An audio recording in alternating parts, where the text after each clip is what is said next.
So yan guys, meron tayong fresh na tilapia. Magluluto tayo ngayon ng dinengdeng, Ilocano's best favorite recipe ng mga Ilocano guys.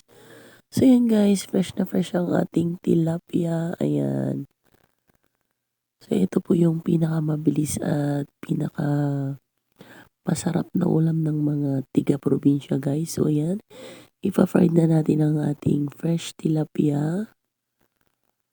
Ayan guys, sumainit-init ng ating mantika guys. Lagay na natin ang ating isda guys. Ayan. So, pasalamatan ko din pala guys yung mga 1K subscriber ko. Ayan. Thank you sa mga 1K subscriber ko. Ayan.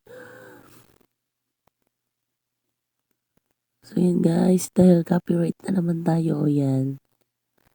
Ganito na lang tayo voice over. Ayan.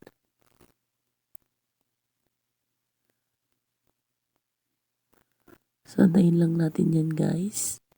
Babalik ta rin natin yan pag nag-brown na sa kabila. Ayan. So, ayan na guys. Babalik ta rin na natin ang ating tilapia.